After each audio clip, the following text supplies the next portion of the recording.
मैंने तो उनको रंगे हाथों जब पकड़ा तो वो मैंने पूरा किताब में लिखा।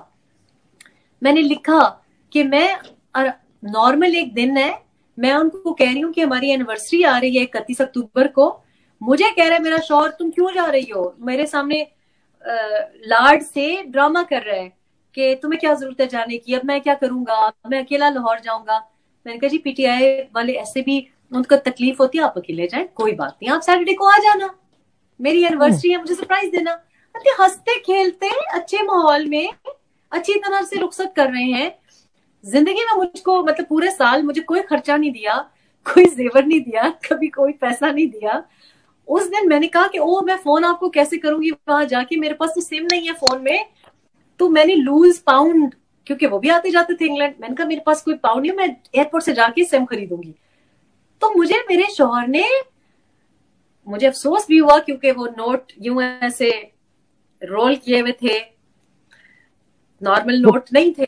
अब वो नोट तो हम तो इस तरीके से रोल नहीं करते, वो कुछ ऑब्वियसली कुछ इस तरीके से रोल्ड होते हैं, टाइटली रोल्ड होते हैं। तो मुझे कहने लगे रुको मेरे पास है कैश। मुझे उन्होंने 10-20 पाउंड पकड़ाए और मुझे अफसोस भी हुआ क्योंकि वो उनकी जो टॉयलेट बैग था, जो जहां शेविंग किट होता है उसके निचले वाला एक जो पोशीदा होता है उसको खोल के उसमें से उन्होंने यूं इस तरह टाइटली रोल्ड नोट्स दिए। और मैंने वो देखे और मैं जल्दी में थी क्योंकि आई टू कैच अ फ्लाइट। और मैं भी बड़ी हैरान हुई कि ये तो मेरा शौहर तो कभी पैसे नहीं निकालते, इसने इतनी मतलब बहुत ही प्यार मोहब्बत दोस्ताना माहौल में उन्होंने मुझे रुखसत की है। वो तो जब गाड़ी में मैंने वो ईमेल देखी और मैंने अपने अपने ईमेल को फॉरवर्ड की और मैंने उनको फोन किया, मैंने कहा मैंने ये देखा है और मैं वापस आ रही हूँ, ये क्या कर रहे हो तुम, इतने महीनों से तुम क्या कर रहे हो।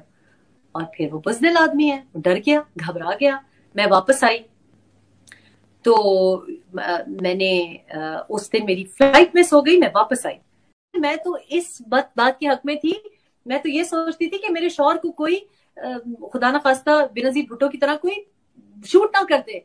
तो मैं ये सोचती होती थी कि अगर कभी किसी ने ऐसा किया तो मैं आगे आ जाऊंगी। मैंने एक लंबे कद वाला एक अपना गार्ड उनके साथ रखा था कि उनके कद से ऊंचा हो। वो बच्चा बहादुर, वो लड़का, वो छोड़ के बनी गाना आया, आजकल वो मेरे लिए काम करता है।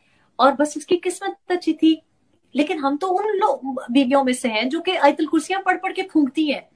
तो मैंने उनको, जब मैं वापस गई हूँ, डरे हुए थे कि तो मुझे इसने पकड़ लिया मेरी चोरी, है तो बहुत बुज़दिल। तो जब मैं वहां पे गई हूँ तो मुझे कहते हैं कि बाहर आके बात करो, बेडरूम में मत बात करो। उनको मुझे नहीं पता कि बेडरूम में क्या होता था कि बाहर आके बात करो, मैंने कुछ वजाहत करनी है। मैंने कहा मैंने तुमसे कोई बात नहीं करनी, मेरे दिमाग में इतने महीनों से सवाल थे, शक था, सवाल था, मुझे कुछ मुझे मुझे सारे जवाब मिले, मैंने सारा पढ़ लिया, बात खत्म। बात बैठ गए मेरे सामने, बैठ गए सफाइयां देने की, नहीं ये हुआ वो हुआ। और उल्टा चोर कोतवाल को डांटने वाला इशू कि मैं आपकी ईमेल्स पकड़ी, बहुत कुछ था और भी बड़ी अजीब वाहियातियां थी, बेहूदगियां थी। लेकिन उस वक्त तो मुझे ये सबसे बड़ा शौक हुआ कि ये आदमी, मैं इसके लिए दुआएं कर रही हूँ, मैं इसकी जिंदगी के लिए दुआएं कर रही हूँ, मैं घर से कदम इसकी इजाजत के बगैर नहीं निकालती, मैं माँ के घर नहीं जाती क्योंकि ये खफा होता है। और ये बंदा मेरे पीठ पीछे इतना प्रोपेगेंडा कि ढूंढो कि शराब पीती थी कि नहीं, ढूंढो कि ये था कि नहीं, गैर लोगों को ईमेल कर रहा है अपनी घर की इज्जत बीवी के बारे में। कौन करता है? आप सोचें कि इमरान खान इतना बड़ा नाम एक ऐसी औरत को ईमेल कर रहा है जिसको जानता भी नहीं और मेरे बारे में पूछ रहा है। ओ भाई तुमको बीवी बुरी लगती है, बैठो तलाक दो, आपको तो इस्लाम में हक है। कुछ महीनों पे मुहित एक मुहिम डिजाइन हो रही थी कि हम ये कहेंगे कि इसके मलिक रियाज के साथ, इसके MI6 के साथ, ये तो ऐसी थी, ये तो झूठी थी।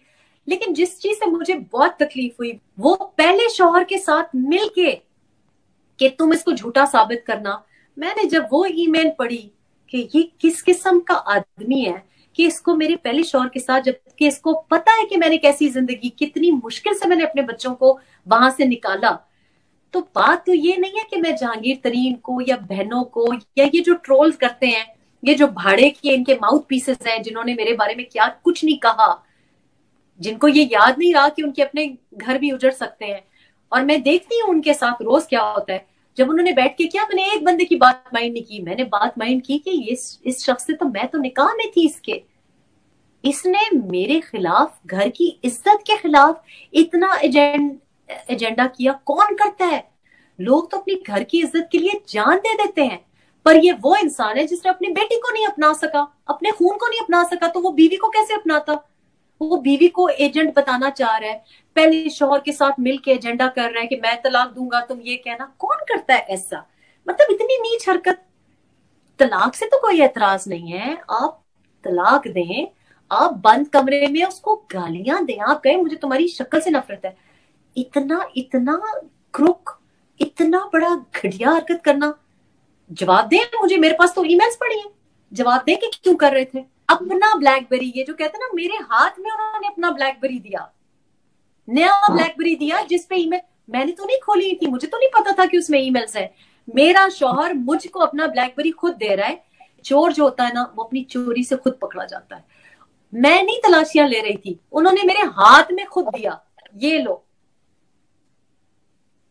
किसी और नियत से दिया क्योंकि नया फोन था, लेकिन चोरी पकड़ी गई। क्योंकि झूठ की एक सच की एक खुसूसियत यह कि सच हमेशा बाहर आता है। YouTube पर गूगली न्यूज देखने के लिए youtube.com की सर्च बार में गूगली न्यूज टीवी टाइप करें। गूगली न्यूज के पेज पर सुर्ख रंग के सब्सक्रिप्शन वाले बटन पर क्लिक करना ना भूलिए। YouTube पेज पर अपलोड होने वाली वीडियोस से बाखबर रहने के लिए बेल आइकन पर क्लिक कीजिए। आपको हर नई वीडियो के बारे में नोटिफिकेशन मौसूल हो जाएगा। YouTube पर गूगली टीवी देखने के लिए youtube.com की सर्च बार में गूगली टीवी टाइप करें। गूगली टीवी के पेज पर सुर्ख रंग के सब्सक्रिप्शन वाले बटन पर क्लिक करना ना भूलिए। YouTube पर अपलोड होने वाली वीडियो से बाखबर रहने के लिए बेल आइकॉन पर क्लिक कीजिए। आपको हर नई आने वाली वीडियो के बारे में नोटिफिकेशन मौसूल हो जाएगा।